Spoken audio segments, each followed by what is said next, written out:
Яшына, джинсына, таселене ве яшаган еріне көре. Украинлер насыл рейберді. Бұл Қытай ичтимаятчылар тарифетті. Олар милли экзит полнын сонне тәжелеріні айдынлаттылар.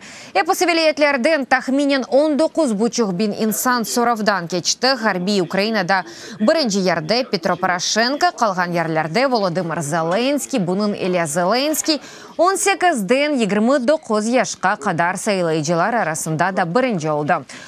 Она сайлайчыларның 57% рейберді, Юлия Тимошенко есе энчох көйлерді рей алды, 19%. Нинішні вибори поки що далекі.